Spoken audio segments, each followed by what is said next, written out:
السلام علیکم۔ سمیرہ حمید اپنی ایک تحریر خط میں لکھتی ہیں کہ ہم بہت ناشکرے ہیں اور ہمیں ناقدری کی بیماری ہے۔ یہ جو ناشکری کی بیماری ہے نا، اس نے ہمارے پورے معاشرے کو اپنی لپیٹ میں لیا ہوا ہے۔ ایک اور رائٹر ہے نک، وہ لکھتا ہے کہ میں نے آج تک کسی شکر گزار بندے کو پریشان نہیں دیکھا اور کسی ناشکرے کو آج تک پریشانی کے بغیر نہیں دیکھا۔ تو یہ اتنی بڑی بات ہے۔ جیسے اللہ پاک بھی اپنی سورۃ ابراہیم میں 7ویں آیت میں ہمیں کہتے ہیں نا کہ تمہارے پروردگار نے تمہیں آگاہ کر دیا ہے کہ اگر تم شکر گزاری کرو گے تو بے شک میں تمہیں زیادہ دوں گا، اور اگر تم ناشکری کرو گے تو یقیناً میرا عذاب بہت سخت ہے۔ اب یہ عذاب کیا ہوا؟ عذاب ہم نے اپنی جانوں کو آج کل خود ہی ڈالا ہوا ہے۔ ہماری زندگی میں ہماری اس طرف توجہ ہی نہیں ہوتی کہ ہمیں میسر کیا ہے۔ ہماری توجہ اس طرف ہوتی ہے کہ ہمارے پاس کیا کیا چیزیں نہیں ہیں۔ مطلب ایک بندہ ہے یا ایک وائف کی مثال لے لیں، ہاؤس وائف کی، اس کے پاس گھر ہے، چھت ہے، اس کا کمانے والا خاوند ہے، اس کے پاس بچے ہیں، اور اگر اس کے پاس لائف کی لگژریز نہیں ہے تو وہ سمجھتی ہے کہ میں تو محروم ہوں، اور اصل میں اس کی یہ سوچ ہی اس کے اندر محرومیت پیدا کر رہی ہے۔ اگر اس کی یہ سوچ ٹھیک ہو جائے نا تو وہ خود بخود ہی مقام شکر تک آ جائے گی، اور وہ اس بات کی علامت ہوگی کہ اللہ تعالیٰ کا اس کے ساتھ خاص برتاؤ چل رہا ہے۔ اور اس خاص برتاؤ کو لینے کے لیے جو ہے وہ ہمیں نقل کو اپنی زندگی سے ختم کرنا ہے۔ اب سمیرہ حمیدی اپنے خط میں لکھتی ہیں، جس کا تھوڑا سا حصہ میں یہاں پہ کوٹ کروں گی۔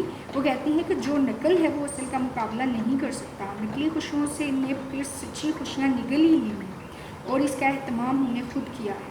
ہماری دنیا میں چیزوں کا سٹینڈرڈ ہائی ہو گیا ہے اور زندگی کا سٹینڈرڈ گر گیا ہے۔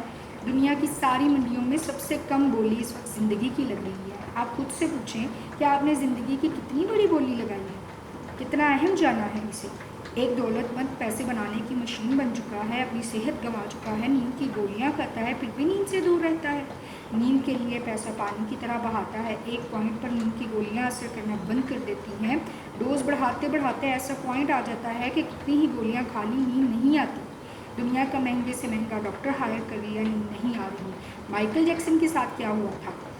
ایک نیند کے لیے وہ موت کی وادی میں اتر گیا۔ ڈاکٹرز کی ٹیمیں رات دن اس کو سلانے کی کوشش کرتی رہتی تھی۔ دوسری طرف ایسے کروڑوں لوگ ہیں جو بغیر کسی دوا کے بستر پر گرتے ہی سو جاتے ہیں، اور انہی لوگوں میں سے اکثریت خود کو بدنصیب سمجھتی ہے، کیونکہ ہمیں یہ چاہیے، ہمیں وہ چاہیے، ہمارے پاس فلاں چیز نہیں ہے، فلاں کامیابی نہیں ہے، ہم بہت ناشکرے ہیں اور ہمیں ناقدری کی بیماری ہے۔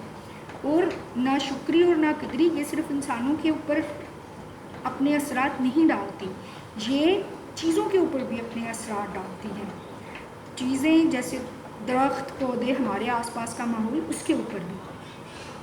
آج میں آپ کو ایک کہانی سناتی ہوں، روایت ہے۔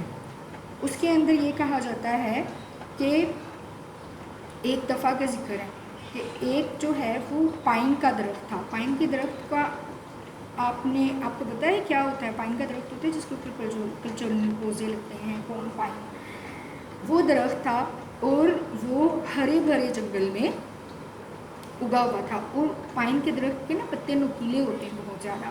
تو اس نے اللہ پاک سے ایک دن کہا کہ یا اللہ میرے پتے بہت نوکیلے ہیں، اور دوسرے درختوں کے پتے اتنے چوڑے چوڑے ہیں، مجھے یہ نوکیلے اور چھوٹے چھوٹے پتے پسند نہیں ہیں۔ دوسرے جو پائن کے درخت کے ساتھ اس نے کہا بھائی یہ جو نوکیلے ہمارے پتے ہیں نا یہ ہماری حفاظت کے لیے بنائے گئے ہیں، ہم شکر گزار کیوں نہیں ہیں؟ تو وہ اپنی ضد پہ قائم رہا۔ اس نے اللہ پاک سے دعا مانگی، اور اللہ پاک نے جو ہے وہ اس کے پتے رات کو جب اس نے دعا مانگی اس کے پتے بڑے ہوئے۔ اب بڑے کر دیے تو جب پتے کھا لیے، وہ اگلے دن پھر بڑا پریشان، اس نے کہا اللہ پاک آپ مجھے سونے کے پتے لگائے۔ سونے کے پتے لگائے تو انسان وہاں سے گزرا، اس نے اتار لیے۔ تو آخر کار جو ہے وہ پائن کے درخت کو بھی پتہ چل گیا کہ شکر گزاری جو ہے وہ ہر حال میں ہم پہ فرض ہے۔